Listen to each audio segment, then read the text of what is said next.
Hello guys, welcome to the channel. ఈ వీడియోలో నేను అన్బాక్స్ చేస్తున్నాను MacBook air M2 base model. ఇంకా ఈ వీడియోలో M2 ప్రిఫర్ చేయడానికి గల రీజన్స్ కూడా మీతో షేర్ చేసుకుంటాను. సో వీడియో అయితే ఎండ్ వరకు చూసేయండి. లేట్ చేయకుండా అన్బాక్సింగ్ అయితే స్టార్ట్ చేసేద్దాం.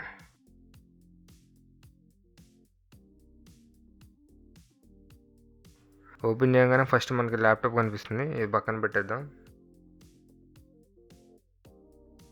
నెక్స్ట్ మ్యాగ్సేఫ్ కేబుల్ అయితే ఉంది. ఈ కేబుల్ క్వాలిటీ కూడా చాలా ప్రీమియంగా ఉంది. లెంత్ వచ్చేసి 2 మీటర్స్ అనమాట. నార్మల్గా బేస్ మోడల్లో అయితే 30 వాట్ ఛార్జర్ని ఇస్తున్నారు. నేనైతే 2000 ఎక్స్ట్రా పే చేసి 67 వాట్ ఛార్జర్ని అయితే ఇంక్లూడ్ చేసుకున్నాను. రీజన్ ఏంటంటే ఇది మనకి 30 మినిట్స్లో 60% వరకు రీఛార్జ్ అయితే చేస్తుంది అనమాట. Next warranty card, instruction papers, Apple logos అయితే ఇంక్లూడ్ చేశారు. ఇప్పుడు ఈ బేస్ మోడల్ స్పెసిఫికేషన్స్ అయితే ఒకసారి చూసేద్దాం. ఇది లేటెస్ట్ యాపిల్ సిలికాన్ M2 ప్రాసెసర్తో వస్తుంది. 8 core GPU, 8 GB RAM, 256 GB SSD storage ఇచ్చారు. 13.6 inch liquid retina display with 500 nit brightness అనమాట. డిస్ప్లేలో నాచ్ కూడా ఇచ్చారు. ఈ నాచ్లో 1080p వెబ్కామ్ని అయితే ఇంక్లూడ్ చేశారు. ఇంకా కనెక్టివిటీ విషయం చూసుకున్నట్టయితే వైఫై 6 అండ్ బ్లూటూత్ 5.0 ఉన్నాయి. 2 USB-C పోర్ట్స్ అయితే ప్రొవైడ్ చేశారు. వాటి పక్కనే మ్యాక్సేఫ్ పోర్ట్ కూడా ఉంది. ఇంకా right side 3.5mm audio jack కనెక్టివిటీకి ఇచ్చారనమాట. మ్యాక్బుక్ ఎయిర్ M2 అయితే కంప్లీట్గా రీడిజైన్ చేశారు.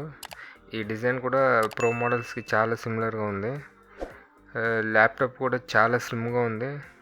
డిస్ప్లే అయితే M1 మోడల్ కంటే కొంచెం బ్రైట్గా ఉంది. ఇంకా బెజిల్ సైజ్ అయితే చాలా తగ్గించేశారు M1 మోడల్తో కంపేర్ చేసుకుంటే. కీబోర్డ్ అయితే బ్యాక్లైట్ కీబోర్డ్తో వస్తుంది. టైపింగ్ ఎక్స్పీరియన్స్ కూడా చాలా బాగుంది. ఫింగర్ ప్రింట్ సెన్సర్ని అయితే పవర్ బటన్లో ఇంక్లూడ్ చేశారు. ఈ సెన్సర్ స్పీడ్ కూడా చాలా ఫాస్ట్గా ఉంది. స్పీకర్ సౌండ్ అవుట్పుట్ ఒకసారి చెక్ చేద్దాం. సౌండ్ అయితే చాలా లౌడ్గా ఉంది. ఫుల్ వాల్యూమ్లో కూడా డిస్టర్బెన్సెస్ అనేవి అయితే ఏమి లేవు అనమాట. సౌండ్ శాంపుల్ కూడా మీరు ఒకసారి వినేయండి. ఇప్పుడు ప్లే చేస్తాను.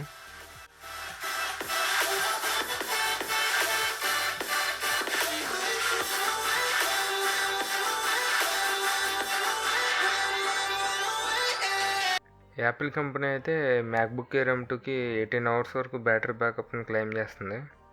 సో ఈ బ్యాటరీ పర్ఫార్మెన్స్ ఎలా ఉందనేది నేను యూస్ చేశాక ఫుల్ రివ్యూలో అయితే చెప్తాను. ఆ వీడియో మిస్ కాకుండా ఉండాలంటే ఛానల్ని ఇప్పుడే సబ్స్క్రైబ్ చేసుకోండి. సో ఇప్పుడు నేను M2 తీసుకోవడానికి గల మెయిన్ రీజన్స్ అయితే చెప్తాను. ఫస్ట్ వచ్చేసి ది డిజైన్. ఒకవేళ నేను M1 తీసుకుంటే కనుక అది ఆల్రెడీ 4 years ఓల్డ్ డిజైన్ అయ్యి ఉండేది. నెక్స్ట్ 67 వాట్ ఛార్జర్ అనమాట. ఫాస్ట్ ఛార్జింగ్ సపోర్ట్ ఉండటం ఎప్పుడైనా ప్లస్ అవునే అవుతుంది.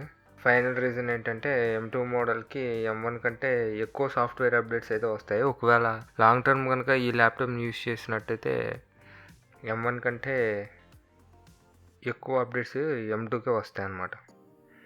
సో అదొకటి కన్సిడర్ చేశాను నేను ఈ ల్యాప్టాప్ పర్చేస్ చేయడానికి. సో ఇదండి MacBook air M2 first look video. నా ఎక్స్పీరియన్స్ ఎలా ఉందనేది రివ్యూలో మీతో షేర్ చేసుకుంటాను. మీకు ఈ ల్యాప్టాప్ గురించి ఏ డౌట్స్ ఉన్నా సరే కామెంట్స్లో అడగండి, మీకు ఆన్సర్స్ అయితే చేస్తాను. మీరు కనుక ఈ ల్యాప్టాప్ కొనాలనుకుంటే 4 కలర్స్లో అవైలబుల్గా ఉంది. డిస్క్రిప్షన్లో లింక్స్ కూడా ఇస్తాను, చెక్ చేసుకోండి. వీడియో నచ్చితే లైక్ చేయండి, షేర్ చేయండి. నెక్స్ట్ వీడియో మిస్ కాకుండా ఉండాలంటే ఛానల్ సబ్స్క్రైబ్ చేసుకోండి. Thanks for watching.